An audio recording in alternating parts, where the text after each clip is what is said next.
Thank you very much, Your Ladyship, the Honorable Gertel Tom, Justice of Appeal and Chairperson of the JEI. I want to crave the leave of our esteemed Governor General to adopt the protocol that has been set before me and confirmed by speaker after speaker before me. With your leave, sir. Save, I must acknowledge the presence of my cabinet colleague, our Attorney General, the Honorable Vincent Byron, and our Minister of Foreign Affairs and Honorable Premier of Nevis, the Honorable Mark Brantley. I would want, of course, also to recognize the high officials who are here, the honorable justices of our courts, and in particular, Her Ladyship, the Honorable Dame Janice M. Pereira, Chief Justice of the Eastern Caribbean Supreme Court. I must join the Chair Lady, Her Ladyship, Honorable Gertel Tom, in welcoming all of you to the beautiful Federation of St. Kitts and Nevis, 2 islands, 1 paradise. And I welcome you, and in doing this, I recall some words from our national anthem, which was rendered. This is a land of beauty. This is a land where our children, our sons and daughters stand free. The St. Kitts and Nevis, which my government is attempting to construct, is one that is best in accordance with the powerful words of our national anthem, a land of beauty where everyone is free. And we recognize and we appreciate that the enlargement of the freedom of our citizens and residents come in large measure to the efficacious work of the judiciary. And so I want to commend all of you who have opted for this particular line of work to help with the enlargement of freedoms everywhere, but in particular within our region.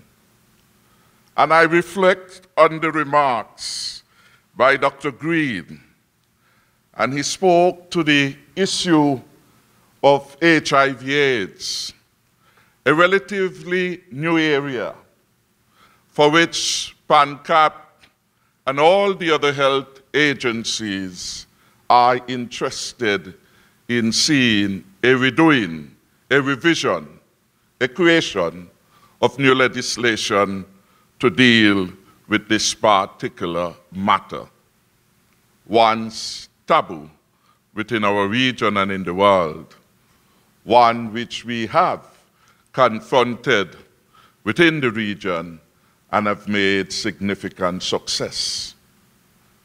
St. Kitts and Nevis in this regard stands proudly as one of the success stories in the fight against HIV/AIDS.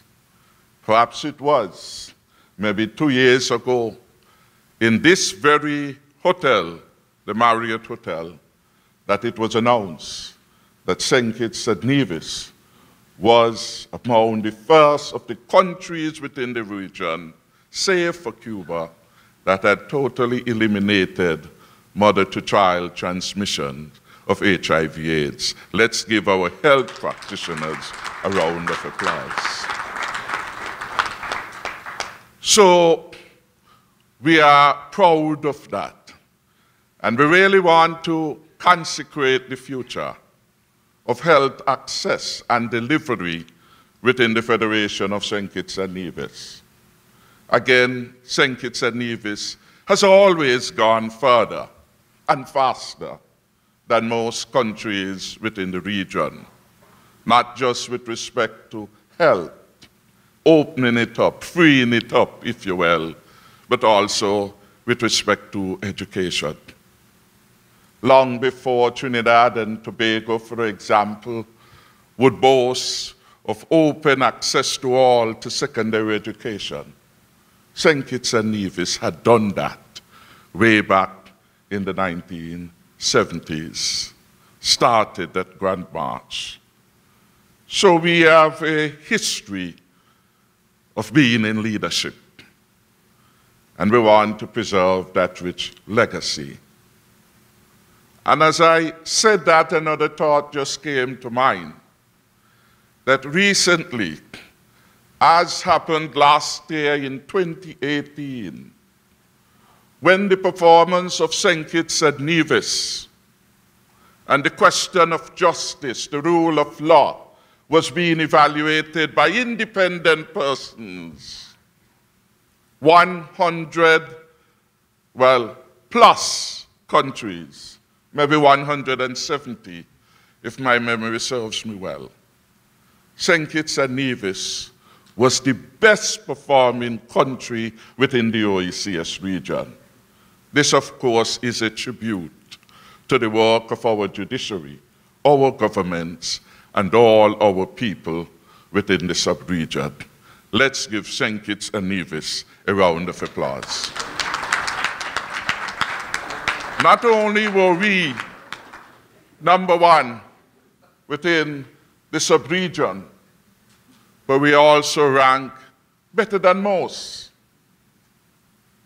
around the entire world. We were, I think, Chief Justice, would you help my memory?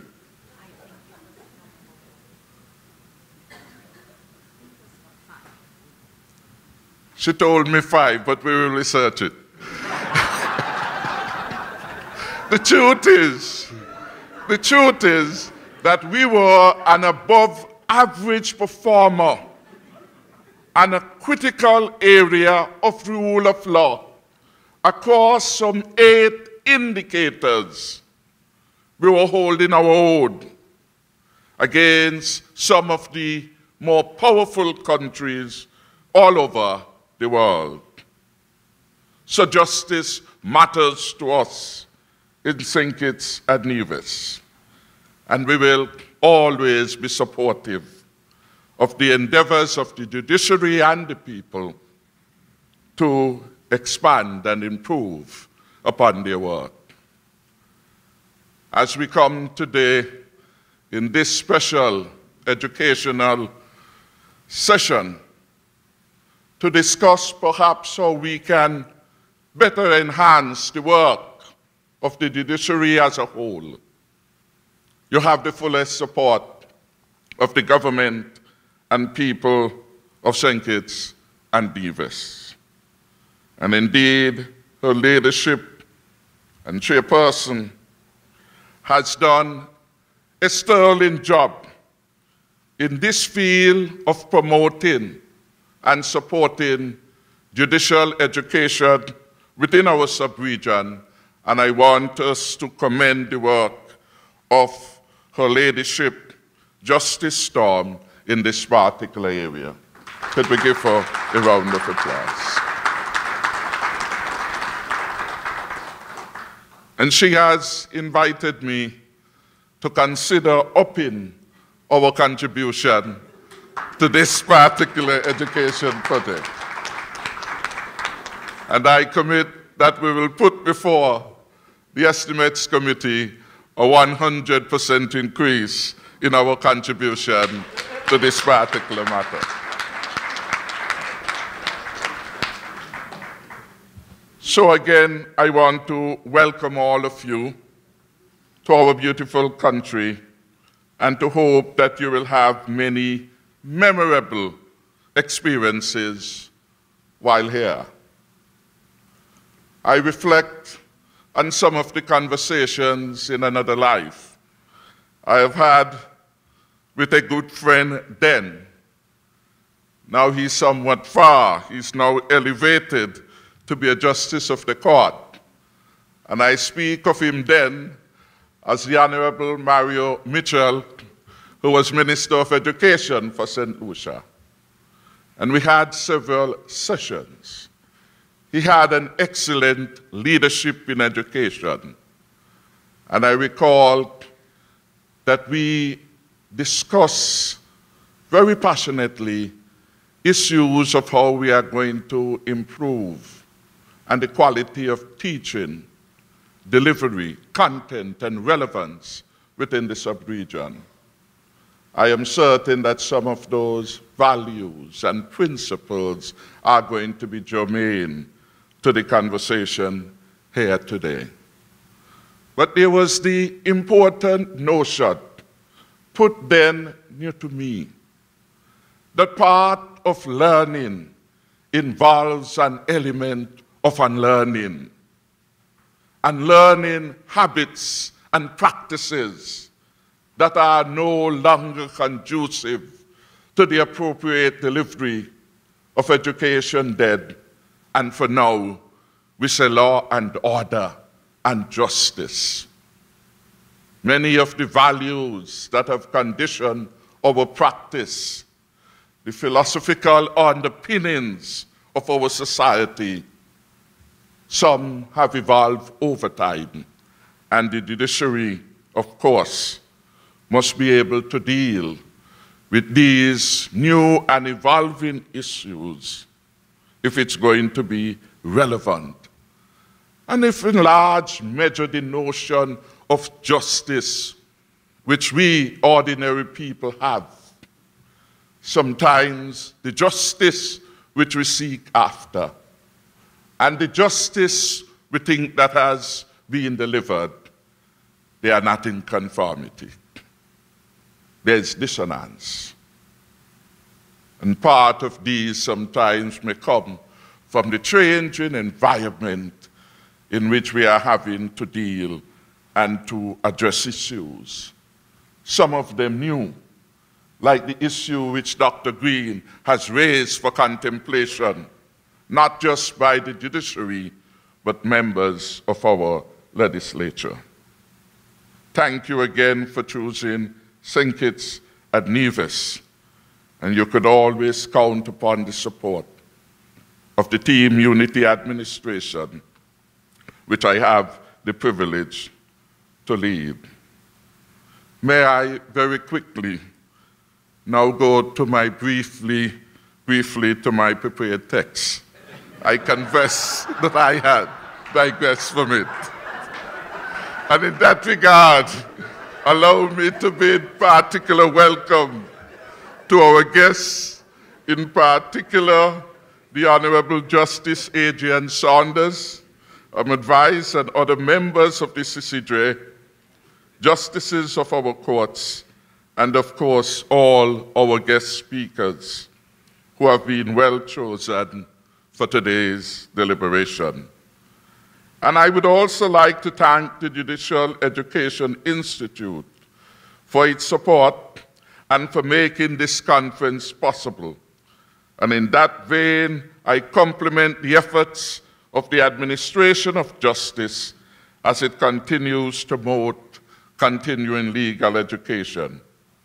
And in time, and hopefully not too long a time, rather than merely repeating the oft-quoted aphorism, quote, not only must justice be done, it must also be seen to be done. Our man in the street becomes satisfied that we have obtained this objective. We as litigants, or those who follow matters through the litigation processes, also see justice through our own prism and must perpetually rely on the court to dispense not subjective true justice, but objective justice according to law in its hallowed tradition. Bearing in mind, particularly at the highest level of the land, the consequences, the highest court of the land, the consequences of such dispensations are felt long after the judgment. The rulings, the decisions, and judgments, they do not only serve for the purpose of the day, but they live on, providing a sense of direction and hopefully reliability as to objective justice in similar circumstances.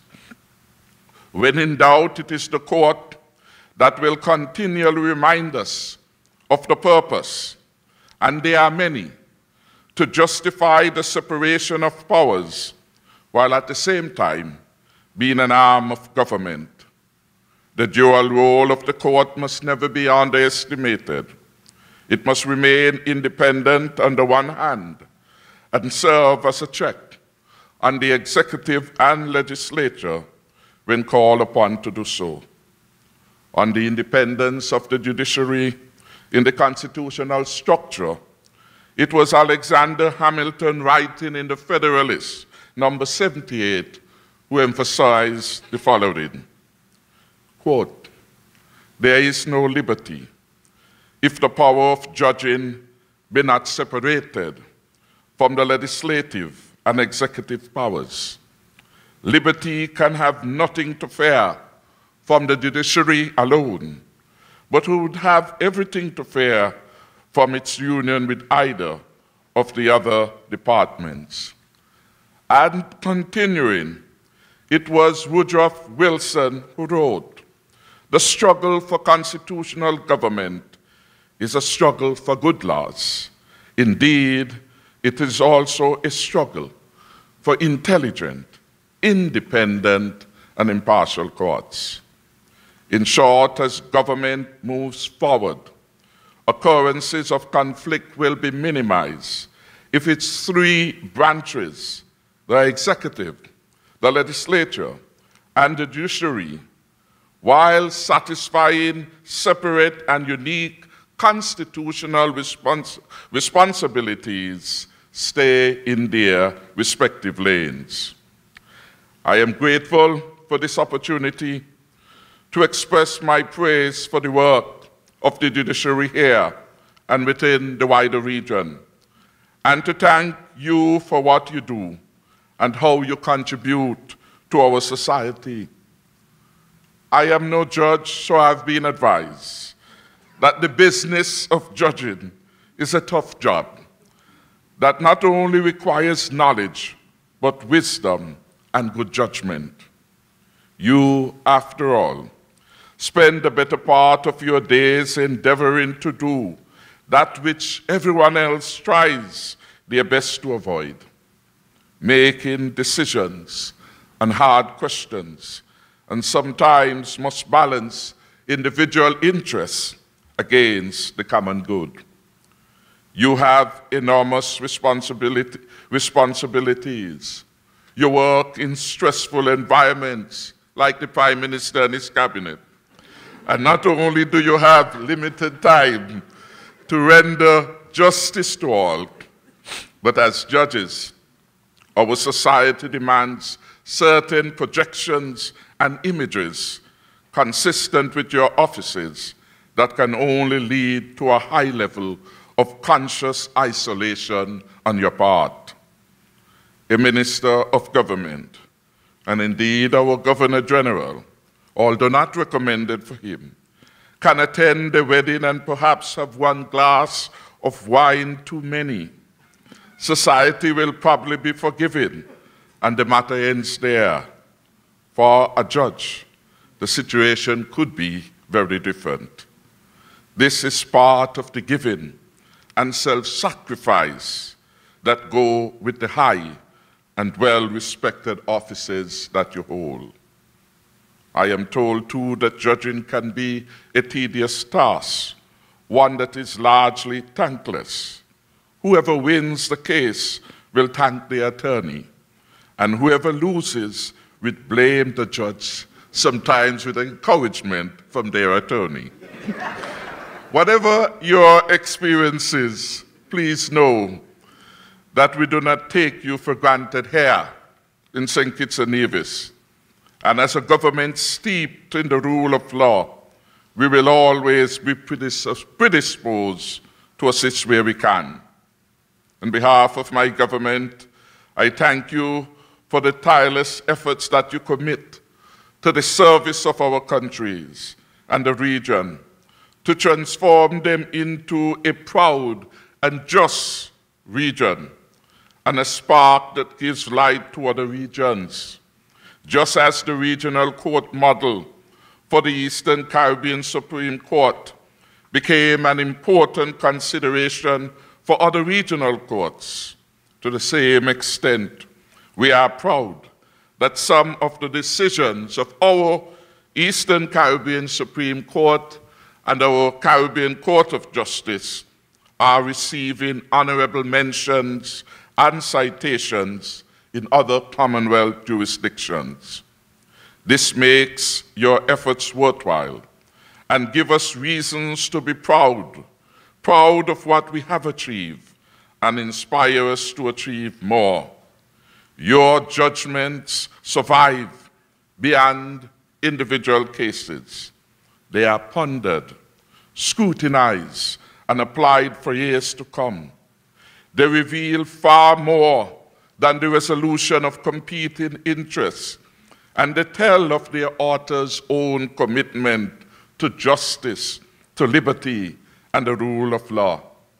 They reveal intellect, courage, compassion, humanity, and temperament of the authors. Your contribution to our society, hence, is invaluable. This conference provides an opportunity to individually reflect on your role as judicial officers, to learn from the experiences of the past there and from the experiences of others, and to share experiences and thoughts on how to improve the judicial function. All of these conduce to serve the public better and in a more satisfactory manner in the future. You are all leaders in this field, and I am fully confident that your knowledge, your experience, and expertise will provide important insights. I believe that with all of these great minds gathered here today, we shall continue to see innovative resolutions and improvements that speak directly to the dynamic challenges facing our region and our industries today. All allowed me once again to extend my heartiest welcome to you on behalf of the government and people of St. Kitts and Nevis. I truly wish you fruitful deliberations and a very successful week. I trust your conference will be enriching and a rewarding one. Without further ado, I now take pleasure to declare this conference open and to wish you all the very best. Thank you. May God bless us all.